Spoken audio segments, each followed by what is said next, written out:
تاریخی حقائق وہ بات کی ہے. یہ لغاری صاحب بھی اکثر ہم گفتگو کر رہے تھے. لغاری صاحب بہرحال اس چیزوں کو تو نہیں جھٹلایا جا سکتا، لیکن کیا پھر اب نواز شریف صاحب کے لیے جو ہوئے ہیں معاملات، اب کیا کوئی تبدیلی ہے نواز شریف صاحب کی واپسی پہ جو مجاہد صاحب بات کر رہے ہیں؟ مجاہد صاحب صحیح کہہ رہے ہیں.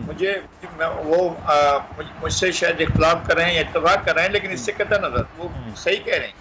اور یہ اسٹیبلشمنٹ جو ہے 4 مرتبہ بھی اگر اس کو موقع ملے گا تو میاں نواز شریف کے لیے اپنے دروازے کھولے گی اور ان کے لیے وہ ہوگی.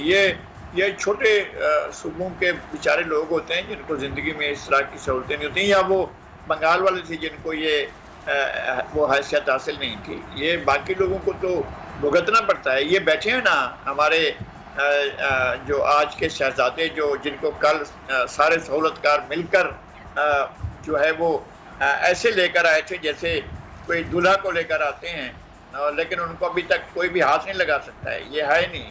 اور ادھر حکومت ختم ہوتی تھی، ادھر آصف علی زرداری سیدھے جیل میں ہوتے تھے. کبھی ایسا نہیں ہوا ہے، کبھی بھی ایسا نہیں ہوا ہے کہ کی پیپلز پارٹی کی حکومت ختم ہوئی ہو اور یہ سیدھے جیل نہ گئے ہوں. یہ آخری بات ہوا.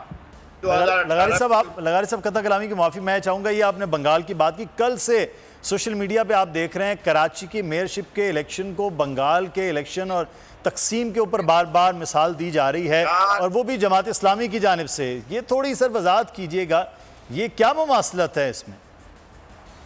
یہ کوئی مماثلت نہیں ہے. یہ پاکستان کے عوام کی آنکھوں میں دھول جھونکنے جا رہی ہے. جماعت اسلامی سے پوچھیں نا آپ، جب جنرل یحییٰ خان نے الیکشن کالعزم قرار دیے تھے تو پھر اس کے بعد سیٹیں لینے کے لیے کیسے پہنچ گئے تھے آپ کو پتہ ہے؟ پھر جو سیٹوں کی بندربات ہوئی تھی ایسٹ پاکستان میں، اس میں تو جماعت اسلامی کو اقتدار دیا جا رہا تھا. یعنی اگر انڈیا نے جو جنگ کی ہے اور انڈیا نے جس طرح سے حالات کو وہ کیا ہے، اگر وہ حالات نہ پیدا ہوتے اور انڈیا نہ آتا تو پاکستان پر حکمرانی جماعت اسلامی کی ہوتی. اور مجیب الرحمان کا الیکشن کالعزم قرار دے کر جماعت اسلامی کی اکثریت قائم کر دی گئی تھی، یا اس میں نور الامین کو سیٹیں بانٹی گئیں اور دوسری پارٹیوں کو بانٹی گئی سیٹیں، اور کہا کہ جناب وہ الیکشن کالعزم ہو گئی، نئی سیٹیں جو ہیں نئے ایک ڈھونگ کرائے گئے تھے اور اس میں جماعت اسلامی کو بہت بڑا حصہ دیا گیا تھا. وہ کیوں نہیں بتاتے ہیں کہ جناب وہ الیکشن تو ملتوی ہو گئے تھے اور یہ ان کی یحییٰ خان کی پیٹھ پر کھڑے ہوتے اور یحییٰ خان کے LFO کے نفاذ کے لیے جماعت اسلامی سر توڑ کوششیں کری تھی. اور پھر مغربی پاکستان میں اس کو 4 سیٹیں ملی تھیں. 2 سیٹیں ہمارے کمیونسٹ دوستوں کی وجہ سے ملی تھیں، کراچی والی معراج محمد خان کی وجہ سے، اور ڈاکٹر شمیم الدین سے انہوں نے الیکشن کا بائیکاٹ کر دیا. تو کہا تھا کہ جو ہے اپنا ووٹ کی طاقت سے انقلاب نہیں آتا ہے، پرچی سے نہیں آتا، برچی سے آتا ہے. اور وہ الیکشن ہی چھوڑ کر چلے گئے تھے. اس کے نتیجے میں یہ پروفیسر غفور بھی آ گئے، محمود اعظم فاروقی بھی آ گئے.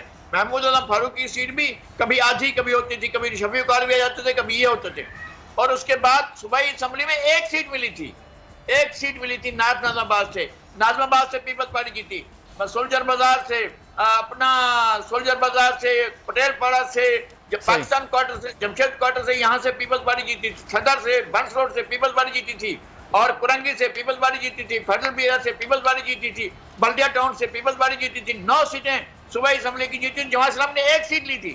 تو وہ کہتے ہیں کہ ہم ہمیشہ سب پارٹی ہیں، اور نفسیاتی طور پر پیپلز پارٹی کو بھی غلام بنا دیا ہے. نفسیاتی طور پر پیپلز پارٹی کہتی ہے کہ ہمیں ووٹ نہیں ملتے ہیں. ان کو ہمیشہ ووٹ ملے ہیں پیپلز پارٹی کو، ہمیشہ. 70 کے الیکشن پیپلز پارٹی نے سویپ کیا تھا. 17 میں سے 9 سیٹیں اس نے لی تھی. لیکن اب تو صورتحال سر بالکل مختلف ان کے حوالے سے وہ بتائی جا رہی ہے. بہرحال اب کراچی میں ان کی حکومت واپس دوبارہ سے میئرشپ کے اور بلدیات میں وہ آ چکی. اب دیکھ رہے ہیں کہ کیا کریں. الیکشن تو پہلے عبدالستار افغانی کو 2 بار لایا گیا تھا، دونوں بار یہی ہوا. سر اس پہ بھی ہم جو ہے وہ بڑا اہم پوائنٹ ہے جو آپ بات کریں، انشاءاللہ یہ بات ساری رہے گی. بیپور جو ہے طوفان کے خطرات کراچی کے ساحل تک پہنچ گئے. سمندری طوفان اور شدید بارشوں میں نقصان سے بچنے کے لیے عوام یہ احتیاطی تدابیر اختیار کریں. دفعہ 144 پر عمل کریں اور ہرگز ساحل کا رخ نہ کریں. ساحل سمندر کے نشیبی علاقوں میں رہائش پذیر افراد فوری طور پر محفوظ جگہ پر منتقل ہو جائیں. دوران بارش اور آندھی میں غیر ضروری باہر نکلنے سے پرہیز کریں.